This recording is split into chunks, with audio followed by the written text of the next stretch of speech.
اهلا بكم يا اصدقاء في قناة رزق الالكترونيات. النهاردة ان شاء الله هنشوف اصلاح ريسيفر هيروشيما.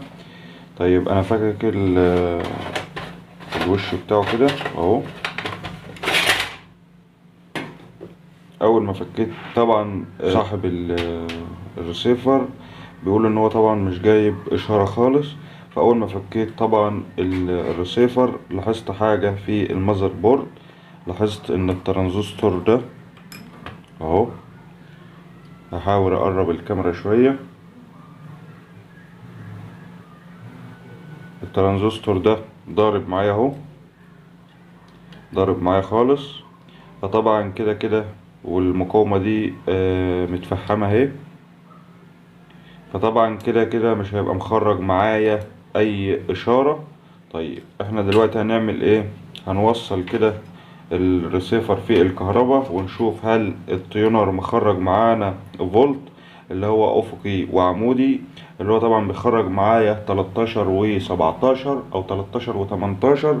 هنشوف مخرج معانا اي فولت ولا لا، وهنشوف مع بعض. هي شنطة بس كده نحطها ايه عازل بالشكل ده. ادي مشترك الكهرباء اهو. كده انا وصلت الفيشة اهي.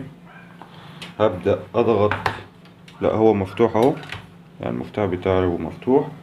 هنبدأ كده نجيب الافوميتر بتاعنا. ادي الافوميتر بتاعنا اهو على وضع 200 فولت بالشكل ده كده. هنبدأ نقيس كده يا اصدقاء. طبعا انا عندي هنا ادي التيونر اهو، ودول الثلاث اطراف. طبعا واحد ارضي والتاني تثبيت، يعني الاتنين ارضي، واللي في المنتصف ده هو بيبقى الفولت بتاعي. فانا هقيس كده. هاخد طرف من هنا اهو على طرف من اللي في المنتصف اهو. عطيني كام؟ عطيني 2 فولت اهو. عطيني 2 فولت و4 من 10. وصلت. هوصل تاني اهو. 2 فولت و4 من 10. تمام كده. طبعا ده كده يعتبر مش مخرج معايا فولت.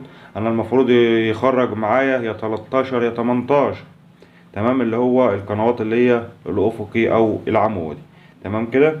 طيب هنفصل بقى الكهرباء وهنشوف هنعمل ايه في المشكلة بتاع الترانزستور اللي ضارب والمقاومة اللي هي متفحمة دي. هنشوف برضو باقي الترانزستورات. انا عندي 2 لسه غير الضارب ده. هشوفهم برضو سلام ولا لا.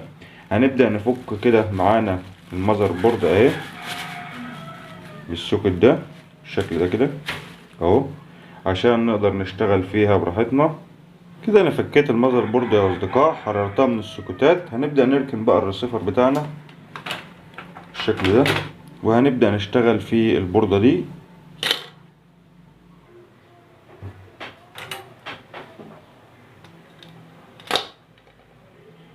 طبعا انا بفك الترانزستور يا اصدقاء المتفحم ده. طبعا رجل فلتت منه اهي، لان هو طبعا ضارب خالص زي ما حضراتكم شايفين كده. راح 30 قطعة اهو. تمام. بعد ما ركبت يا اصدقاء الترانزستور اللي هو كان متفحم ده غيرته اهو. تمام. جيت هنا طبعا انا ركبته من ورا كده علشان اوري حضراتكم بس. جيت فكيت طبعا الترانزستور التاني عشان اقيسه بره، لقيته سليم، فرحت مركبه برضو من الخلف. والترانزستور ده برضو فكيته. وللامانه طبعا المكان بتاعه عشان نبقى نشتغل في البوردة دي بحرص. المكان بتاع الترانزستور طبعا يعني تلف مني، او رجل تلفت مني. فطبعا وصلت الاسلاك دي بالمسارات. فطبعا نخلي بالنا واحنا شغالين في البورد اللي بالشكل ده. تمام كده.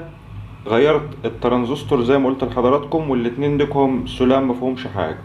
وفي حاجه بقى اللي هي المقاومه اللي هي كانت متفحمه. لو هنلاحظ هنا كده يا اصدقاء، هحاول كده اقرب بالكاميرا عشان اوري حضراتكم حاجه اهو. ده كده مكان المقاومة. شوف هنا في رسمة ديود، يعني هنا كده كان مكانها ديود مش مقاوم. يبقى هي كانت الريسيفر ده عند فني او عند حد، وبالتالي يركب له مقاومة. فممكن يكون ده سبب الاحتراق بتاع المقاومة. لكن هي طبعا مكانها ديود اهي، رسمة الديود اهي على الرجل دي والرجل دي تمام. فطبعا انا جيت هنا وركبت ديود اهو زي ما حضراتكم شايفين كده، ركبت ديود تمام.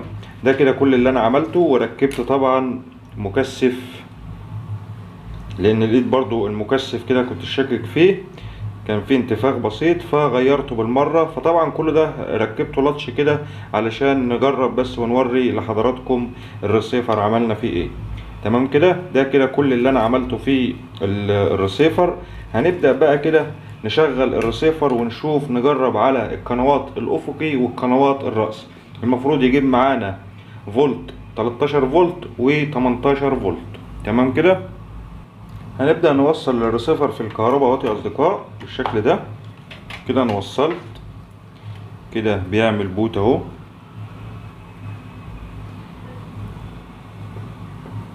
كده. جاب معايا رقم كام يا اصدقاء؟ نخف الاضاءة كده عشان نشوف. زي ما حضراتكم شايفين كده جايب معايا رقم 2. رقم 2 دي قناة افقي، يعني المفروض يدينا عليها 13 فولت تمام. ورقم 4 دي قناة رأسي، المفروض يدينا عليها 18 فولت. هنبدأ نقيس كده يا اصدقاء اهو على التيونر اهو. لاحظ معايا الافوميتر، هنشوف هيدينا كام كده. عطينا كام؟ عطينا 12 فولت اهي.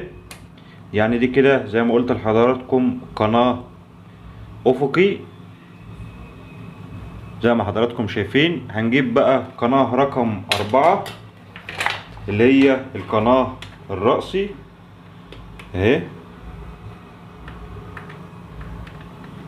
كده. رقم 4 دي كده قناة رأسي، المفروض ان هي تديني 18 فولت. هنبدأ كده نقيس مع بعض. هنبدأ نقيس كده يا اصدقاء على القناة الرأسي دي رقم 4 اهو. لاحظ معايا الافوميتر عطيني كام؟ 18 19 20 فولت اهي، 20 فولت زي ما حضراتكم شايفين. هي عالية سنة بس كده الريسيفر اشتغل معانا مفيش اي مشكلة اهو. افصل تاني اوصل اهو زي ما حضراتكم شايفين كده. يبقى كده دي قناة رأسي عطياني 18 او 20 فولت، والقناة الافقي مدياني 13 فولت اهي زي ما حضراتكم شايفين كده. ده رقم 4 اهو. ولما كنا على رقم 2 اللي هي القناة الافقي ادانا 13 فولت. يبقى معنى كده ان الريسيفر خرج معايا الفولت بتاعه اللي هي القنوات الرأسي والقنوات الافقي اللي هو الفولت ال 13 والفولت ال 18. لو تفتكروا معايا في اول الفيديو كان مخرج 2.4، وكان طبعا الترانزستورات او ترانزستور متفحم ومقاومة كانت راكبة غلط، المفروض مكانها ديود. ده كده الفيديو بتاعنا. لو استفدت من الفيديو يا ريت تدعمنا باللايك والاشتراك في القناة عشان نقدم المزيد ونستفاد كلنا من بعض. لو استفدت من الفيديو يا ريت لايك واشتراك في القناة وتفعيل الجرس عشان يوصلكم اشعار بكل جديد وبكل فيديوهاتنا الحصرية. شكرا ليكم واشوفكم في فيديو جديد.